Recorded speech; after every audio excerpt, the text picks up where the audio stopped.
El lunes que llegué a la sucursal de Meridian Consulting en el piso 7 con una identificación de empleado temporal y una taza de café de la máquina del lobby, la practicante me miró exactamente una vez. Procesó lo que vio, y decidió en ese segundo que yo no era relevante. Era una evaluación comprensible dado lo que tenía frente a ella, hombre de mediana edad, traje discreto, sin el lenguaje corporal de alguien que espera ser reconocido. Si yo fuera ella, probablemente habría llegado a la misma conclusión. El problema era que yo era yo. Y yo llevaba 22 años construyendo empresas con la paciencia específica de quien sabe que los resultados no requieren anuncio previo. Me habían llegado 3 reportes en 6 meses sobre Meridian. Productividad cayendo un 34%. Rotación de personal inusualmente alta. Y un patrón de quejas de empleados que llegaban hasta mi directora de operaciones y que ella describía como ambiente tóxico no especificado. El no especificado era lo que me trajo aquí. Las cosas que no pueden especificarse en un reporte formal generalmente son las más específicas en la realidad. Me presenté como Donovan, consultor externo temporal asignado al área de análisis. Era técnicamente verdad. Era también suficientemente vago para no levantar preguntas que no quería responder todavía. La practicante se llamaba Tessa. Lo supe por la identificación que llevaba colgada con la confianza de alguien que considera que su nombre en un lanyard es una declaración de intenciones. Era la tercera semana de su pasantía según los archivos que había revisado la noche anterior, y ya tenía el escritorio mejor ubicado de la sección, la silla con apoyabrazos ajustables que debería haber sido de la coordinadora de proyectos, y la actitud específica de alguien que ha conseguido algo que no debería tener y que ha decidido que ese hecho establece el orden de las cosas. Los consultores temporales se sientan allá, me dijo, señalando una mesa contra la pared sin ventana. No con hostilidad. Con la indiferencia de quien da indicaciones a alguien que está por debajo del umbral de su atención. Gracias, dije. Me senté allá, observé durante 3 días antes de hacer nada más que observar. Era una práctica que había desarrollado en 22 años de manejo de empresas. El ambiente de un lugar de trabajo se puede leer con suficiente precisión si uno está dispuesto a sentarse en la mesa contra la pared sin ventana y mirar sin ser visto. Lo que leí en esos 3 días fue más específico que cualquier reporte. Tessa llegaba 20 minutos tarde todos los días. Nadie lo comentaba. La coordinadora del área, una mujer llamada Priscila que claramente llevaba suficiente tiempo en la empresa para saber cuando una situación tiene dientes, miraba el reloj cuando Tessa entraba y luego miraba su pantalla con la expresión de alguien que ha tomado la decisión de no ver lo que está viendo. El segundo día entendí por qué Priscila miraba la pantalla. Tessa tenía conversación de texto activa con el gerente de recursos humanos, que en los archivos aparecía como su primo segundo, y que era el tipo de familiar que en el organigrama de una empresa equivale a un escudo operativo. Cada vez que Tessa quería algo, el gerente de recursos humanos lo producía con la eficiencia de alguien que considera que los favores familiares son una forma legítima de gestión empresarial. El tercer día vi el chantaje. No lo llamaría así en ese momento porque lo que vi fue solo la superficie. Tessa hablando en voz baja con uno de los analistas junior. Un chico que se llamaba Gabriel y que tenía la cara de alguien que está escuchando algo que preferiría no estar escuchando. La conversación duró 4 minutos. Después Gabriel volvió a su escritorio y completó un formulario de validación de horas que claramente no era suyo, porque el nombre en el formulario era de Tessa y las horas eran de las mañanas en que Tessa llegaba 20 minutos tarde. Era elegante en su sencillez. Tessa llegaba tarde, Gabriel firmaba que había llegado a tiempo. Y el seguro de que Gabriel haría esto era algo que yo todavía no había identificado, pero que era suficientemente efectivo como para que Gabriel lo hiciera sin que su cara mostrara ninguna opción real. El cuarto día averigüé que era ese algo. Gabriel había tenido un error de procesamiento de datos hace 2 meses. Menor pero documentado, y el primo de Tessa en recursos humanos tenía acceso a ese expediente. Si Gabriel cooperaba, el expediente seguía archivado. Si no cooperaba, podía convertirse en la razón de una acción disciplinaria. Era, en términos operativos, una red pequeña pero funcional de extorsión interna. Y lo que me dijeron los 3 reportes de caída de productividad de repente tuvo forma específica. Cuando los empleados operan bajo amenaza constante, su rendimiento tiene exactamente la trayectoria que habían mostrado los números. Decidí quedarme 2 semanas más antes de actuar. La situación cambió el jueves de la segunda semana, cuando Tessa decidió que yo era suficientemente irrelevante como para ser útil. Estaba en la sala de reuniones pequeña con 2 de los analistas cuando entró. No había reunión programada en esa sala para esa hora, lo cual significaba que yo la usaba porque estaba vacía, lo cual significaba que para Tessa eso era exactamente el tipo de argumento que necesitaba. Esta sala está reservada, dijo. Miré el sistema de reservas en mi laptop. No aparece ninguna reserva para esta hora, la hice verbalmente con el asistente de coordinación. Las reservas verbales no son válidas según el protocolo de gestión de espacios, dije con la voz plana de alguien que está leyendo el manual de procedimientos, cosa que técnicamente había escrito yo hace 4 años. Si necesitas la sala, puedes registrarla formalmente y yo la libero para el siguiente bloque disponible. Tessa me miró con la expresión de alguien a quien no le suelen responder de esta manera las personas que considera por debajo de su umbral de atención. ¿Quién eres exactamente? Consultor temporal. Donovan, ¿cuánto tiempo llevas aquí? 2 semanas, y ya crees que puedes ignorar las reservas verbales. No ignoro nada. Sigo el protocolo documentado. Pausa. ¿Necesitas que te muestre el artículo específico? Los 2 analistas en la sala estaban mirando sus laptops con la intensidad de personas que han decidido que lo que está ocurriendo frente a ellos no existe. Tessa se fue. Volví al trabajo. Esa tarde, el gerente de recursos humanos me mandó un correo de recordatorio sobre el respeto a las reservas verbales y la importancia de la integración cultural en los equipos temporales. El correo tenía el tono específico de alguien que ha sido informado de una situación por una fuente específica, y que está respondiendo a esa fuente más que al incidente real. Guardé el correo. Era la pieza 23 de la documentación que llevaba desde el día 1. La semana siguiente fue la que Tessa eligió para escalar. La escalada tomó la forma de una reunión de equipo, convocada por el gerente de recursos humanos con la agenda de alineación de expectativas para consultores temporales. Que era el tipo de título de reunión que en cualquier empresa funcional no significa nada específico y que en esta empresa claramente significaba algo muy específico. Asistí. La sala tenía 8 personas incluyendo el gerente de recursos humanos, cuyo nombre era Kelson, y a Tessa, que estaba sentada a la derecha de Kelson con la postura de alguien que asiste a una reunión que ella convocó aunque el convocante oficial sea otro. Kelson abrió con generalidades sobre cultura de trabajo y comunicación efectiva. Luego, con la transición más obvia que había visto en una reunión profesional, dijo: también necesitamos hablar sobre el comportamiento de algunos consultores temporales que han creado fricciones innecesarias. ¿Algún consultor específico?, pregunté. Kelson me miró. Era la primera vez en la reunión que yo había hablado y mi pregunta tenía el problema específico de ser directa, en un contexto que estaba diseñado para la insinuación. Hay reportes de actitud poco colaborativa, dijo, reportes documentados o verbales, reportes internos. ¿Puedo revisarlos? Pausa. Son comunicaciones internas del Departamento de Recursos Humanos, entiendo. ¿Tienen fecha? Otro silencio. Kelson miraba a Tessa con la expresión de alguien que está esperando apoyo logístico.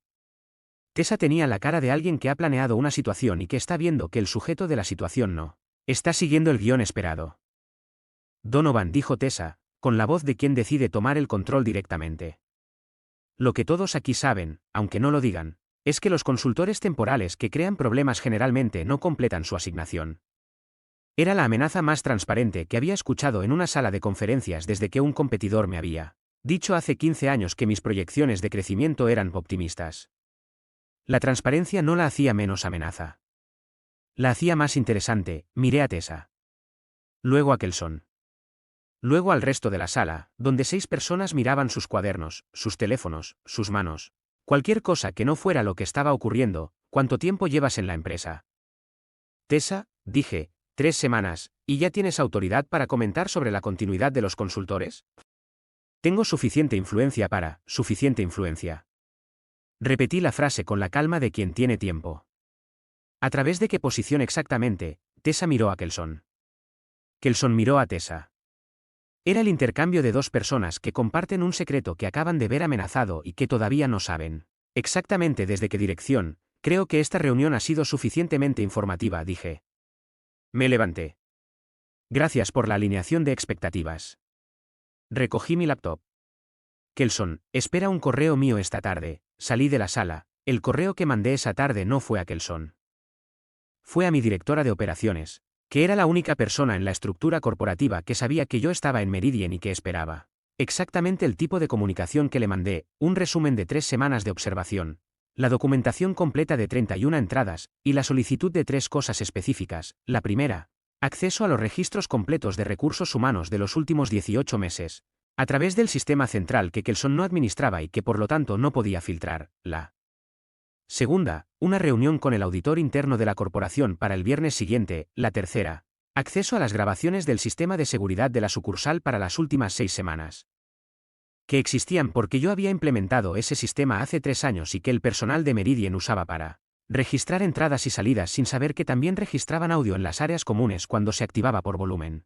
Mi directora respondió en 40 minutos, todo listo para el viernes. ¿Necesitas que vaya? No todavía. Pero mantente disponible.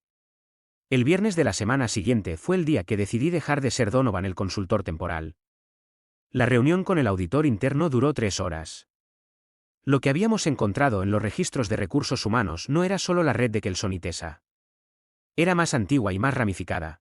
Kelson llevaba 14 meses usando su posición para aprobar contrataciones sobrevaloradas de empresas externas, que tenían, en 3 de los 5 casos, conexiones directas con familiares de personas en su círculo.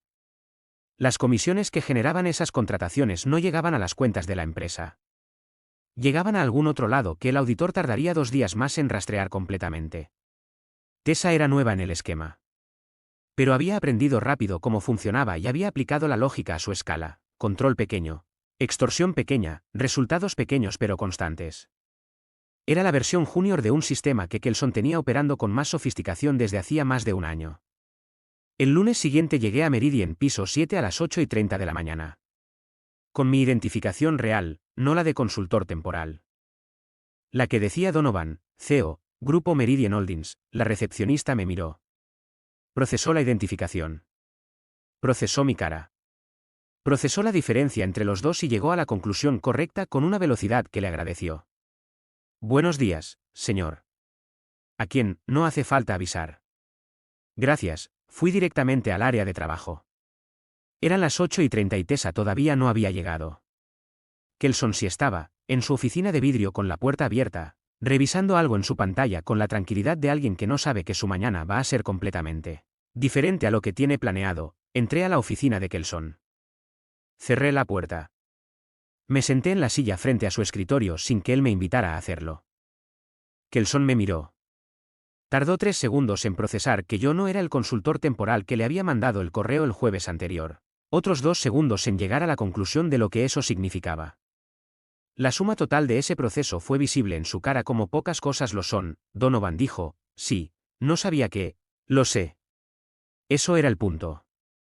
Puse una carpeta sobre su escritorio. Esto es el resumen de lo que encontré en las últimas 3 semanas y lo que el auditor completó en los últimos 4 días. Puedes leerlo o puedo resumírtelo.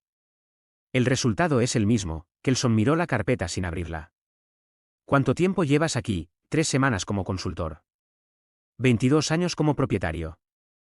Silencio, Kelson, voy a ser directo porque el tiempo que perdería siendo diplomático tiene un costo real. Lo que encontramos es suficiente para terminar tu contrato por causa justificada y para iniciar un proceso legal por los montos que el auditor identificó. Esas 2 cosas van a ocurrir independientemente de lo que hagamos aquí. Pausa. Lo que decides ahora es si hay algo adicional que quieras decir que el auditor debería saber. Kelson miró la carpeta durante un momento. Luego la abrió. La leyó durante 4 minutos en silencio. Cuando levantó la vista, su cara había tomado la textura específica de alguien que ha hecho el cálculo y que sabe que el resultado no tiene variaciones favorables. ¿Hay alguna manera de...? No, dije. No para ti. Pasaste 14 meses usando tu posición para beneficio personal y construiste un sistema que afectó directamente el rendimiento de una empresa y el bienestar laboral de personas que solo querían trabajar. No hay negociación en ese punto, lo dejé con la carpeta. Fui a buscar a Priscila. Priscila estaba en su escritorio cuando me acerqué. Me vio venir con la identificación nueva visible y tardó exactamente un segundo en entender. ¿Se levantó? No porque yo lo pidiera, sino porque era el movimiento instintivo de alguien que ha esperado un momento sin saber exactamente qué forma iba a tomar. Siéntate, dije. No es para eso. Se sentó. La miré. ¿Llevas cuánto tiempo en Meridian? 6 años. ¿Y cuánto tiempo aguantando la situación de los últimos 14 meses? Sus manos se movieron ligeramente sobre el escritorio. Como sabe, sé lo suficiente. Pausa. Necesito que me cuentes lo que viste. No para complicarte la situación. Para asegurarme de que lo que el auditor tiene es completo. Priscila habló durante 40 minutos. Lo que me contó no cambió los hechos que ya teníamos, pero añadió contexto y confirmó que el patrón era más antiguo de lo que los registros mostraban directamente. También me contó sobre Gabriel y sobre los otros 2 empleados que Kelson y Tessa habían usado como operadores involuntarios del sistema. Tú también, dije, negó con la cabeza. Me pidieron una vez. Me negué. Después de eso simplemente no me incluyeron en nada. ¿Por qué no lo reportaste? ¿A quién? Kelson controlaba recursos humanos. El mecanismo de quejas pasa por recursos humanos. Pausa. Y sabía que cualquier queja iba a terminar en mi expediente antes de llegar a alguien que pudiera hacer algo. Era el problema de diseño que había producido exactamente esta situación. Un sistema de quejas que pasaba por la misma persona que era el origen de las quejas. Era un error estructural mío, de cuando diseñé la organización de esta sucursal hace 4 años sin anticipar que la persona en esa posición podría ser Kelson. Gracias, dije. Esto es útil. Tessa llegó a las 9:10, 10 minutos tarde incluso para sus estándares habituales, con el café de la cadena que siempre traía y la expresión de alguien que tiene un lunes normal. Me vio en el pasillo central antes de llegar a su escritorio. Procesó la identificación. Procesó la diferencia. ¿Qué hace usted? Empezó. Se detuvo. El usted era nuevo. Hasta ese momento yo había sido Donovan, con la indiferencia de quien no adjunta pronombres de respeto a personas que considera por debajo de su umbral. Buenos días, Tessa, dije. Cuando estés lista, pasa por la sala de reuniones grande. ¿Por qué? Porque hay cosas que discutir. Entró a la sala de reuniones grande 8 minutos después, con el café todavía en la mano y la expresión de alguien que todavía no ha decidido exactamente cómo posicionarse en esta situación nueva. Mi directora de operaciones estaba ahí, que era la primera vez que Tessa la veía, junto con el auditor y el asesor legal que había llegado esa mañana. Era una sala con 4 personas y una carpeta sobre la mesa que era diferente a la de Kelson, pero que contenía información igualmente específica. Siéntate, dije. Se sentó. Tessa, llevas 3 semanas en esta empresa como practicante. En ese tiempo usaste la posición de tu primo en recursos humanos para obtener privilegios que no correspondían a tu rol. Usaste información confidencial de expedientes de empleados para presionarlos a cumplir tus instrucciones, y en al menos 3 casos documentados obtuviste que empleados firmaran registros de asistencia que no eran tuyos. Pausa. ¿Hay algo de esto que quieras disputar? Tessa miró la carpeta. Miró a mi directora. Miró al auditor. Miró al asesor legal. Luego me miró a mí. ¿Cuánto tiempo llevas siendo el dueño? 22 años. ¿Y cuánto tiempo llevabas aquí fingiendo ser consultor? 3 semanas. No fue difícil porque nadie en el área prestó suficiente atención para verificar mi identificación más allá de que existiera. Pausa. Lo cual es en sí mismo un problema operativo que vamos a resolver. Tessa puso el café sobre la mesa. Lo miró durante un momento. ¿Qué pasa ahora? Ahora termina tu pasantía. Con causa documentada que va a tu expediente académico según el acuerdo de prácticas que firmaste con tu universidad. Los detalles específicos que incluye ese expediente dependen de si hay algo adicional que el asesor legal necesite para completar el proceso. Puedo, no, dije. Antes de que terminara la frase. No en esta empresa. No en ninguna empresa del grupo. La documentación va a estar disponible para cualquier verificación de referencia laboral que soliciten otros empleadores. Tessa no dijo nada durante un momento. Luego, yo solo hacía lo que Kelson. Kelson también está despedido, dije. Eso no cambia lo que tú hiciste. Cada persona en este proceso responde por sus propias acciones. Salió de la sala 20 minutos después, con la misma expresión con que había entrado excepto que el café ya no estaba en la mano. Lo había dejado sobre la mesa, lo cual era el único gesto involuntario de toda la conversación y que de alguna manera lo resumía mejor que cualquier otra cosa. El proceso de los días siguientes tuvo la eficiencia específica de las situaciones donde la documentación es sólida y los hechos están ordenados. Kelson fue despedido por causa justificada con informe al asesor legal para evaluar acciones adicionales por los montos desviados. 2 personas más en el área que habían participado activamente en el esquema recibieron cartas de terminación, con la misma documentación. Gabriel y los otros empleados que habían sido operadores involuntarios recibieron una reunión conmigo donde les expliqué que sus expedientes estaban limpios y que el contexto de sus acciones había sido documentado correctamente. Gabriel, cuando le dije eso, tardó un momento en responder. Luego dijo, ¿cómo sabía que no habíamos participado voluntariamente? Porque las personas que participan voluntariamente en un esquema como este no tienen la cara que ustedes tenían. Cuando hacían lo que hacían. Pausa. Lo vi desde la mesa contra la pared sin ventana. El nuevo gerente de recursos humanos lo elegí yo directamente. Era alguien que llevaba 3 años en otra sucursal del grupo con un historial de gestión limpio y que ya conocía cómo funcionaban los sistemas internos de la corporación. La nueva practicante llegó 2 semanas después. La había elegido mi esposa, que tenía el criterio específico de quien ha visto suficientes casos de personas que confunden la conexión con el mérito como para saber exactamente qué buscar en la dirección opuesta. La nueva practicante se llamaba Vera, llegaba 10 minutos antes del horario, preguntaba las cosas que no sabía sin pretender saberlas, y trataba a Priscila con el respeto de alguien que entiende que la persona con 6 años en una empresa sabe cosas que la persona con 3 días no sabe todavía. Era, en términos prácticos, exactamente lo que una pasantía debería ser. Priscila me mandó un mensaje el segundo viernes de Vera: «Esta funciona bien». Era el resumen más conciso que podría haber recibido y el que más valor tenía dado quien lo enviaba. Tessa llegó a mi casa un sábado por la mañana, 6 semanas después del día de la sala de reuniones. La vi desde la ventana antes de abrir la puerta. Estaba en la entrada con la ropa de alguien que ha pensado en qué ponerse para esta conversación y que ha elegido la versión que proyecta necesidad sin llegar a súplica. Era una calibración todavía presente en alguien que llevaba 6 semanas procesando las consecuencias de sus decisiones. Abrí la puerta, Donovan dijo. Sé que no debería estar aquí, correcto, dije, necesito pedirte que reconsideres, ¿con qué base? Mi situación económica es, Tessa. La interrumpí con la misma calma de la sala de reuniones.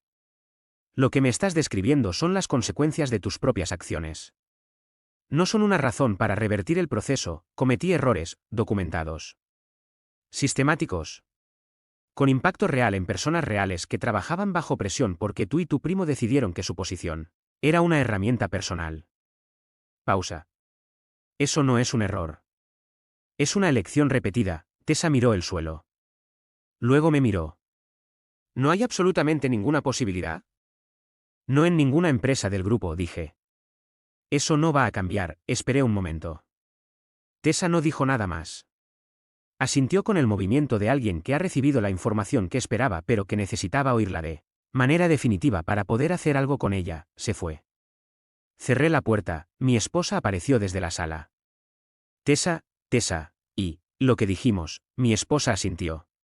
¿Cómo estaba? Diferente a como era en la empresa. Pausa. Pero no suficientemente diferente todavía para que la diferencia cambie algo.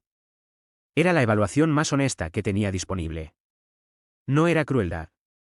Era el resultado directo de un cálculo simple. Las personas que construyen sistemas de extorsión en su 3ª semana de pasantía no se transforman en 6 semanas de consecuencias. Y la ausencia de esa transformación no era mi problema para resolver. El problema que me correspondía resolver era Meridian.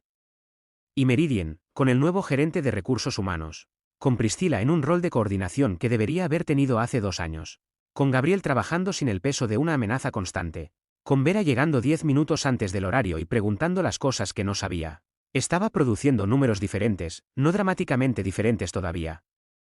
Pero en la dirección correcta, que era lo único que el sistema de 3 semanas de observación había necesitado para confirmar que el problema era identificable y que los problemas identificables tienen solución.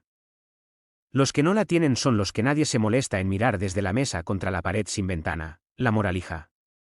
El poder mal usado dura poco. Especialmente cuando alguien observa en silencio. ¿Crees que Donovan hizo bien en ocultar su identidad? Tessa actuaba por ambición o inmadurez. Comparte tu opinión en los comentarios. No olvides suscribirte al canal Traición del Reddit y activar las notificaciones.